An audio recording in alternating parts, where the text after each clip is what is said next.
Hey everyone, welcome back to the channel and to another reaction video. Today we are reacting to Yuri on Ice, episode 3. If this is your first time with the channel, hi, my name is Hannah and I am a competitive figure skater. I began skating in 2003, so almost 22 years ago, and I coached for about 10 of those years, so I like to say I know a thing or two about skating. Now with Yuri on Ice being my very first anime in 2016, and of course now looking back, I've seen probably over 100 animes at this point. It really was the thing that introduced me to this world, even though I might not have known it at the time. When I watched it the first time, it was definitely because it was just very well known within the skating community. But when it was time for me to dip my toes into anime again after I met my husband who was an anime fan, I remembered my time watching Yuri on Ice. I think if I hadn't have done that, I might not have been so willing to start an anime, which by the way, the next anime I watched was Attack on Titan. But I say that because I just want to make it very clear, if this is your first time with this series, this is not my first time watching it through. The point of this series really is for me to watch it again. I haven't watched it since the first time, so there's a lot of stuff that I did miss. I'm really going to be talking more about the realism within the sport with this show. I did the same thing with Medalist.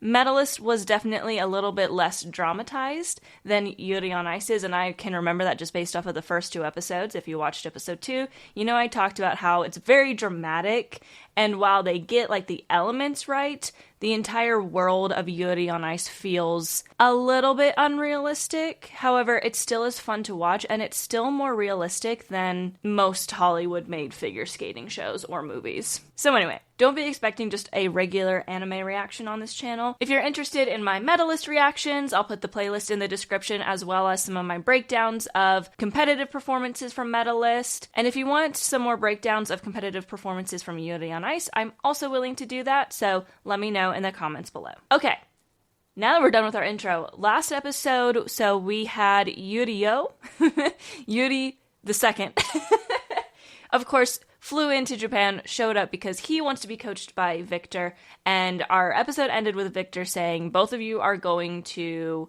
have a program choreographed to this piece of music, but different versions, and you're going to do what is completely opposite of what you normally do, and they're going to compete in about a week. It's going to be televised, and whoever wins is going to be coached by Victor. Again, the whole premise of this is not super realistic, although I will add that I never got to the international level, so maybe it is super realistic, and I just don't know. If you are a pro skater who competed internationally and you're watching this video for some reason, let me know in the comments. But I am very excited to see what happens next. I think I remember kind of what happens, but I don't remember how we get there. So I'm going to dive right in, but before we do, don't forget to like the video, subscribe to the channel, and leave a comment your thoughts on today's episode. You can also follow me on social media if you're interested in my figure skating content, my cosplay content, and my Japan content, because by the time, obviously right now I'm at home, but by the time this video is posting, I will be in Japan. If you're interested in seeing any of that content, you can follow me on Instagram at Hannah Malay. And then if you're more interested in my random thoughts throughout the day, I tweet a lot in Japanese when I can,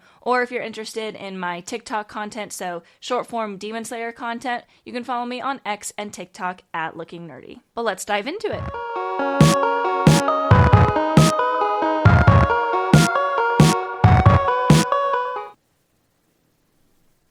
You know, I think I forgot how, I guess I forgot that, like, animes used to pretty much just always start with the opening, and now they kind of intertwine it in with, like, a tiny little cliffhanger just to make you wait a little bit longer. I still think about how this was my very first ever experience with an anime OP. And what's funny is it's in English. I had no idea. I was so naive back then. I was so naive back then.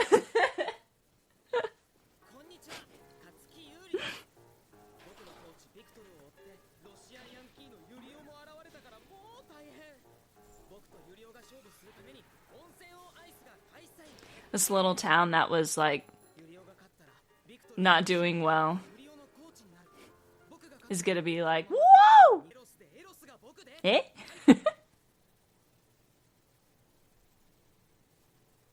I do remember there were definitely quite a few skaters that skated to the Agape, like in real life after this came out.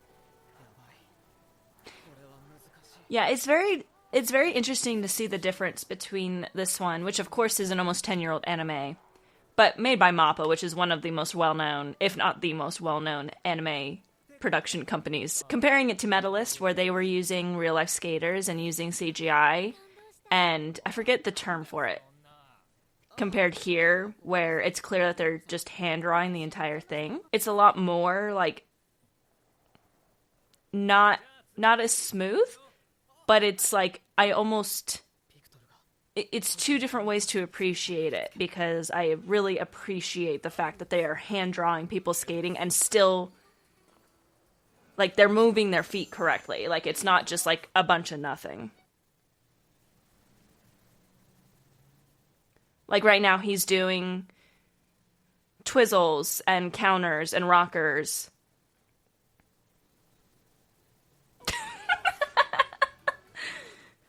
Uh-huh.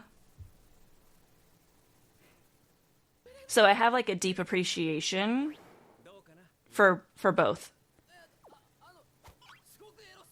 This is interesting because it's hand-drawn.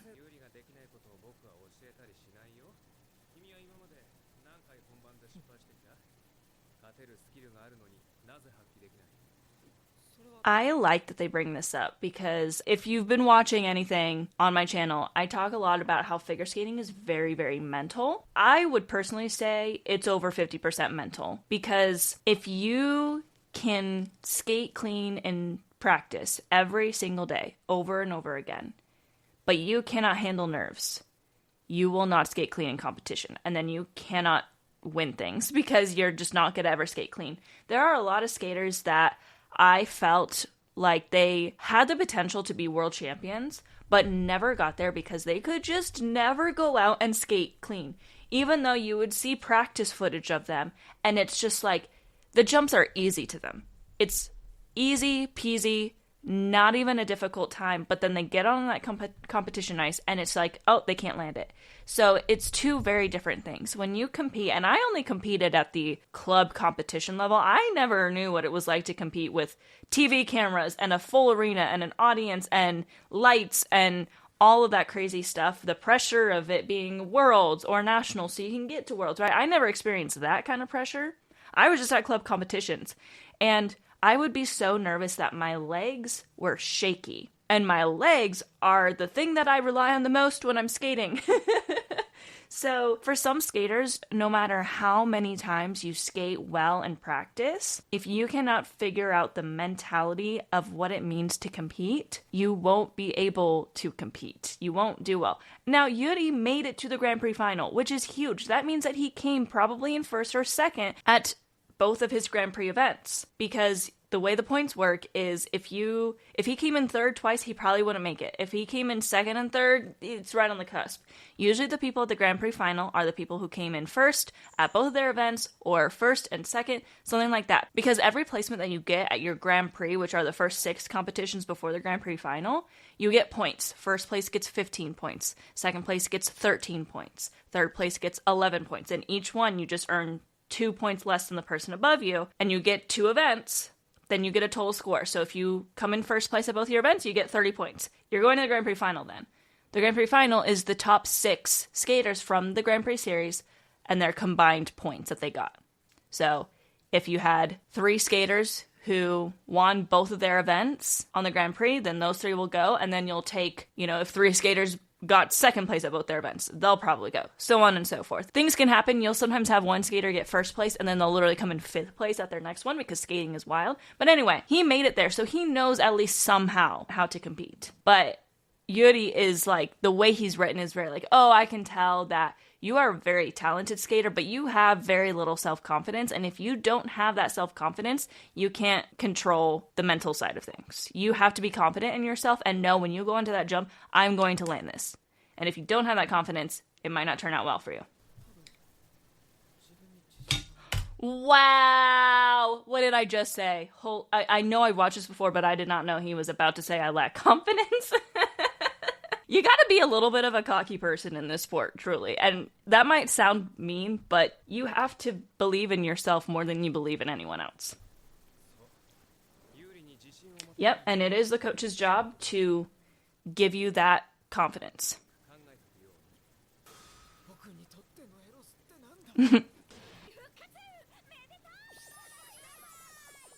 He just starts spinning on ground. I highly doubt that.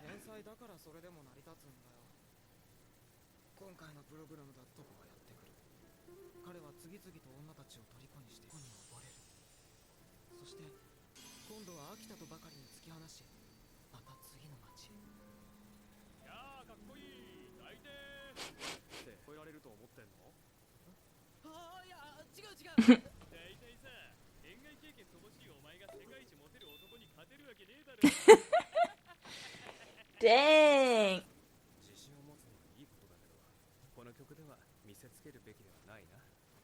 It is very obvious what they're doing here is Yuri definitely represents what happens when you lack confidence, but you can go overboard and become Yuri-o, where you become so cocky that you will make mistakes because you're just so like, I can do this, and then it still is a competition, so you're still going to be nervous.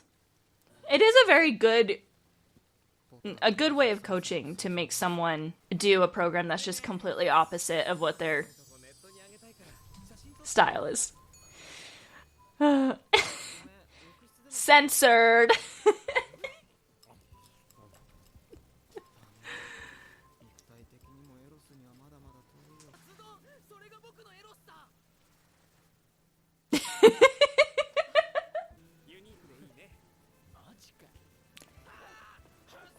It's like Inosuke being able to move the boulder when he thought about tempura, while Tanjiro's all like thinking about his lost family.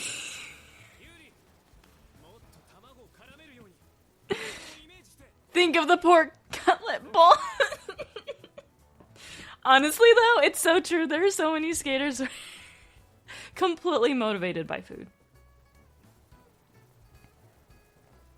Yeah, I do really... Again, I just say, like, it's kind of incredible that they're able to make 2D drawing look so... Like, it's not as smooth as CGI, but you can tell that a lot of heart went into the animation of the skating because it's still... They're doing real things. They're not just, like, out there... Like, that was a real quad toe. They're not just, like, out there doing random stuff. A spread eagle into a triple axel, right? But... I forgot where I was going.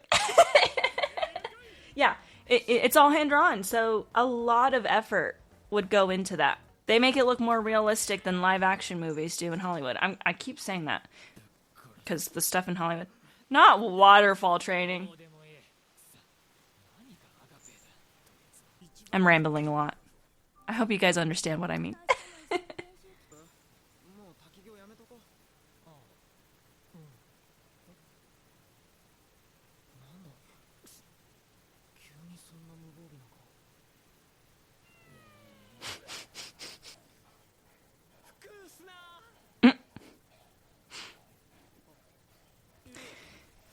He's really enjoying that retired life, but forgetting that he's still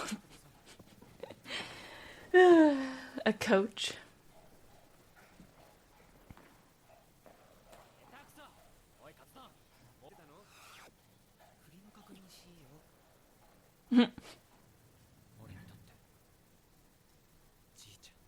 See, I told y'all, it's like Yuri-o has some sad past. His agape love is thinking about his family, his grandfather.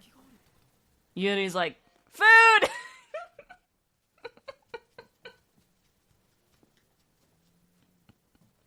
I'm sorry. Jeez. The luggage needed its own plane.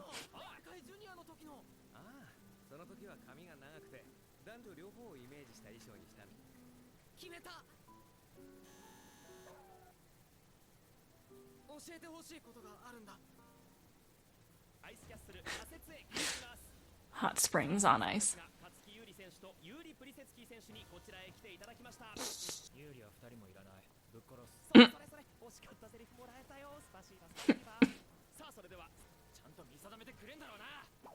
I think he's still partly drunk. way they draw Yurio is so funny.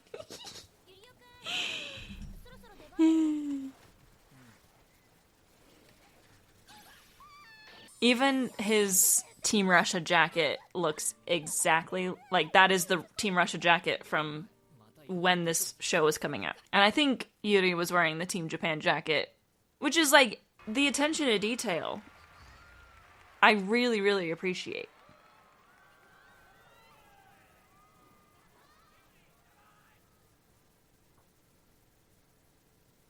Doing it with a spotlight. So regular competitions don't have spotlights because it actually makes it way more difficult to skate. Okay, so before Yurio goes, if you've watched a movie like Ice Princess, if y'all want me to react to Ice Princess, I've seen it many times, but that movie... Let me know. Competitions don't have spotlights. Now, of course, this is not just like a regular competition. This is a competition, but also it's a show. It's a TV event. It's like a whole thing. So I can see why they would add spotlights to something like this, because while this is important to both the Yuris, this has also become kind of a televised event. So regular competitions like the Grand Prix, Nationals, Worlds, all that fun stuff, no spotlights, because it actually causes you to not be able to see as well, and it throws off your depth perception. And when you're going out there and you're doing very difficult jumps, you don't want your depth perception to be thrown off too much. So whenever I see skaters that can still go out on shows and do like quads and triples, I'm always amazed, because when I did Christmas shows at my local rink, I had to water my programs down. So it's impressive. It's not that you can't do it, but you can. I also don't think they got to like warm up on the ice beforehand, which also means, you know, you're not really into the ice. You're going to be a little bit stiff. So it's just like a very difficult situation and not conducive to the best skating usually.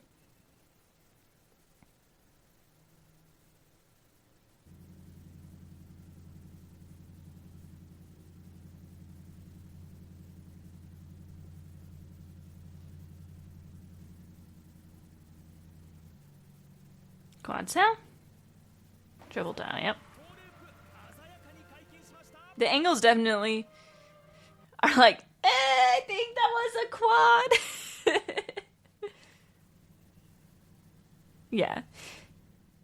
In all reality, though, in real life skating, it's easy for skaters to tell what the jump is, how many rotations they do. But some skaters are, like, so good at one thing over another. Like, if someone's really, really good at quads, sometimes they make it look easy. And when we say that, it's like, oh, that looked like a triple. So sometimes we can still have a hard time calling the rotations of a jump,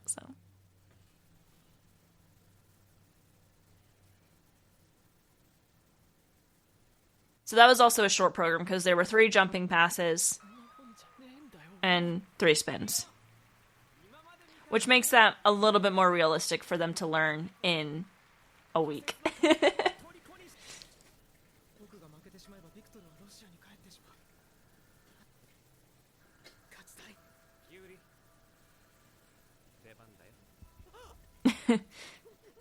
Terrifying! The stakes are way too high!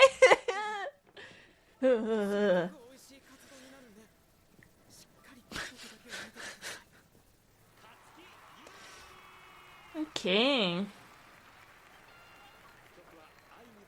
I don't remember how this goes, like, at all.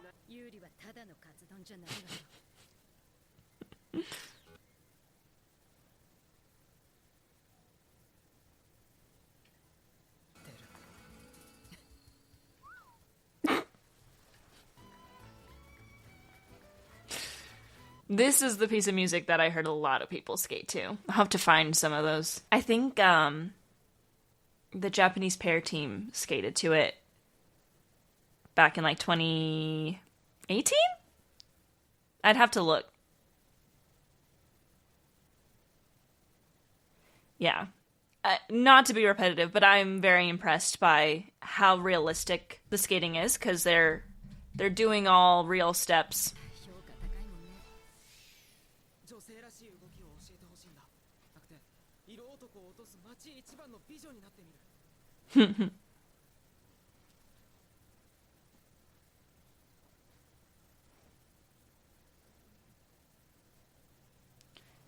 Also, spread eagle into a triple axel.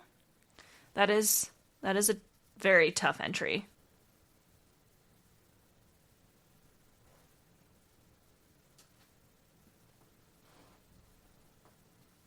Yeah, these are very tough programs. Yeah. Someone said that this was a very difficult program, and that is very true. So this is still following the rules of 2016, but in 2016, you could put all of your jumping passes after the halfway mark in both your programs and get a 10% bonus on all of your jumping passes. This was made popular by Elena Zagitova from Russia, who won the Olympics in 2018. So 2 years after the show came out because of that, but people were still doing that. There were no real rules with it. You could just literally do spins and footwork for the first half of your program and then squeeze all your jumps into the second half, which is very difficult to do. The reason you get a 10% bonus to jump after the halfway mark is because your body is tired. I don't think people who don't skate understand just doing crossovers to generate speed is the equivalent of running. Okay, so like the stamina that it takes to be a figure skater is insane already. And then you add to it putting all of the jumps in the second half when your legs are tired, you're still nervous, and everything's working against you to land those jumps. So putting them all in the second half is a great way to max out your points, but it's taking a chance because putting those in the second half can mean that you are way more likely to make mistakes like fall, step out, etc. So they did that. Elena Zagitova made it famous because she won the Olympics because of it. Because she was up against Yevgenia Medvedeva, who was the reigning 2-time world champion before her and the favorite to win the Olympics. But then Elena was 15, moved up from junior from the year before, and just showed up and put everything in the second half. Did she get the component scores that she deserved? No, she was majorly overscored there, and I will not be shy about saying that. However, because she had a 10% bonus on everything she did, and Yevgenia did not, she just naturally beat her. And then the year after that, they made a new rule where you're only allowed to do 1 jump in the second half to get 10%, and you're only allowed to do 3 jumps in the second half in the free skate to get 10%. And that is because these programs are called well-balanced programs, so it's supposed to be well-balanced, and those weren't well-balanced. So they were like, yeah, we need to not do that anymore. So skaters can still do all of their jumps in the second half if they want, but they will only get a 10% bonus in the short program on 1 and in the free skate on 3. So that's kind of a fun fact. So what Yuri just did is, even though he stepped down on the quad sow, he did a more difficult program than Yurio, and considering Yurio is 15 and Yuri is 23, that's impressive. It was a rule that really just, in the real world, was very... It gave young skaters an upper hand because their stamina is just naturally... A 15-year-old stamina is naturally longer than a 23-year-old's. When I was 15, my stamina was insane. Now I'm 28, and I'm like, I do 1 lap around the rink, I'm like... So...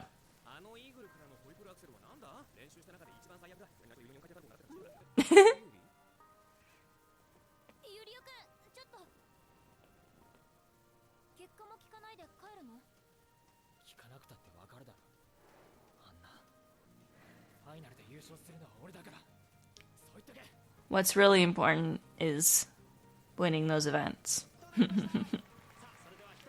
And Victor is just standing on the podium with him.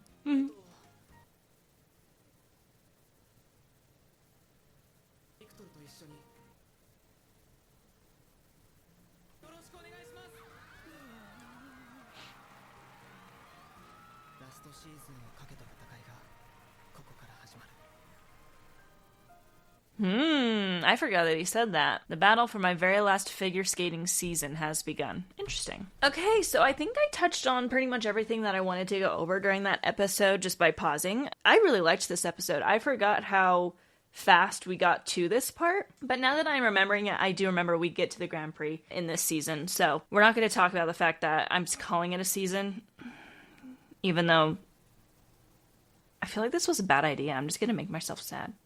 Anyway, yeah, I forgot how we got through all that in this episode, But I don't really have much else to say. I think I made myself clear on the realism with the 2D drawing. I said that like 5 times this episode, so I apologize. And I'm excited to see the rivalry between these two. I'm trying to remember where we get. I feel like it ended on a cliffhanger now I'm thinking about it. Was this a mistake? Okay, well, I really enjoyed this episode, and I hope you did too, but thank you so much for watching today's video. If you liked it, don't forget to like the video, subscribe to the channel, and leave a comment your thoughts on today's episode. Also, you can leave questions and or requests in the comments. Just keep in mind, like I said at the beginning of this video, right now, as I record this, I am at home, but when you are watching this, I will be in Japan, so any requests or questions I won't be able to answer until I get home. But with that, mata ne!